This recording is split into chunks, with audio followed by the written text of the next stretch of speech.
Welcome to this short presentation on how to manage cash. Over the next few slides we're going to show you the best way for you to help your clients manage their money. There are certain things that you have to do if you want to manage your cash effectively, and these are the 6 main principles that it's important to follow if you want to get the best value and the best return. Quite simple, quite straightforward. Research the entire market, protect yourself with a financial services compensation scheme. Don't be over loyal, because that's the one thing that most people do. Have a plan, make a financial decision every year, and save for the longer term. So we're going to look at how these things come together for you to be able to maximise your cash returns and potentially beat inflation. Okay, we start off with understanding the accounts that are available, and instant access and notice are the obvious ones, and then we've got the 1, 2, 3, 4 and 5-year fixed rates, and it's how we use each of these accounts to our best advantage rather than the bank or building society's best advantage. Okay, so this chart here gives a good indication as to how savings accounts are used within the UK.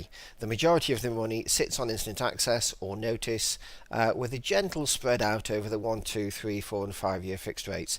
This is how the banks and building societies want us to look after our money, because the money that we leave on the instant access and notice accounts, which are by definition variable rates, the longer we leave the money there, the worse the rate of return becomes, because these are the accounts that the banks and building societies use to become dormant, which allows them to maximise their margin on the savings rather than the client maximising their own. So once we understand how the banks and building societies want us to look after our money, it's very easy to come up with a solution which works best for ourselves. Now, the highest rates of interest are provided on the longest fixed term accounts, so in this example here 5 years, and the lowest rates of return are obviously on instant access and notice. But even putting your money in the best instant access account can give you a return which is 14 times better than leaving your money in a dormant account. However, if we take an amount of money on deposit and we manage it within a portfolio like the one shown, the average return on money held across all of these accounts in the proportions which we've indicated here would be 2.215%, which is just over 22 times more than what you get on instant access. Now, there are a number of benefits of managing money within a portfolio. The first thing is that we obviously get higher rates of return. The second thing is we could get a natural split between different banks and building societies, and therefore improving the level of FSCS protection that we get on our savings. But the third thing is you're not managing all of your money every year. So after 12 months, the instant access account and the notice account, the interest rates on those will start to become dormant, so they need to be recycled as per the details shown on the slide. And the 1-year account, which is matured, now effectively we're 12 months further down the line, so the 2-year account is now only 12 months away, so that's the new 1-year account, the 3-year is the new 2-year account, so on and so forth. So the 1-year fixed rate account rolls over into a new 5-year fixed rate. So when we finish this rebalance, we have 2 chunks of money now in the 5-year fixed rate arena, getting 3.25%. So the average return on the portfolio has now increased to 2.415%.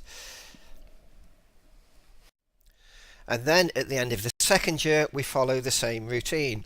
We recycle the instant access and notice accounts again into the new best rates available, and the 2-year money rolls over into a new 5-year fixed rate as shown in the diagram below.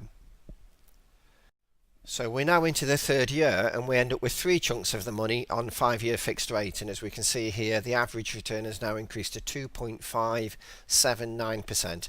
Compare this as previously all of the money being held on instant access earning 0.1%, and you can see that already we've made a significant difference to our clients' cash.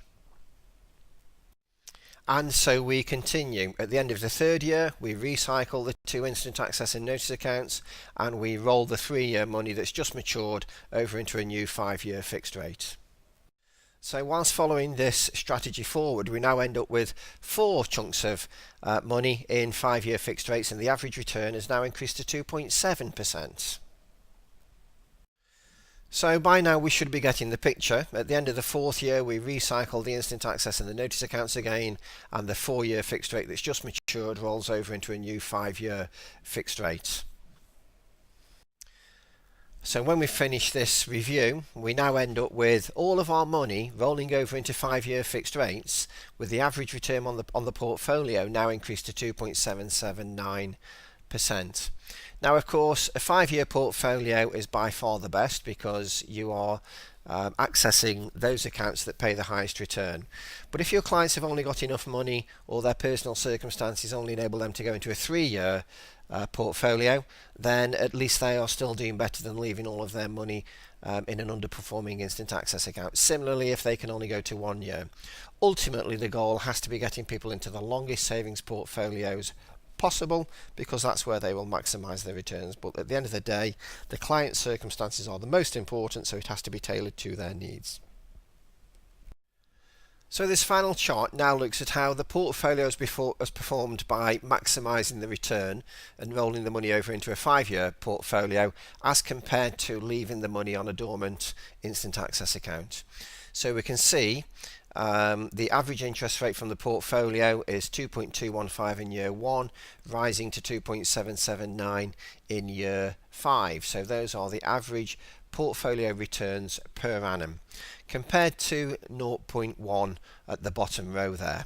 So the interest rate from the portfolio rises from £553 in year 1 to £766 in year 5, making a total return of £3,336, compared to a rolling 0.1% per annum in a dormant account, which would have returned £125. Now that's a £3,200 return on just £25,000, and if you multiply that up for some of your clients, then you can make a significant difference to the value of their cash over the longer term if they trust in you to manage it on their behalf. Okay, that's the end of the presentation. I hope you've enjoyed it. If you'd like any more information, then please contact us directly on any of the methods shown below. Also, visit our Facebook page and subscribe to our YouTube channel for more information. Thank you for listening.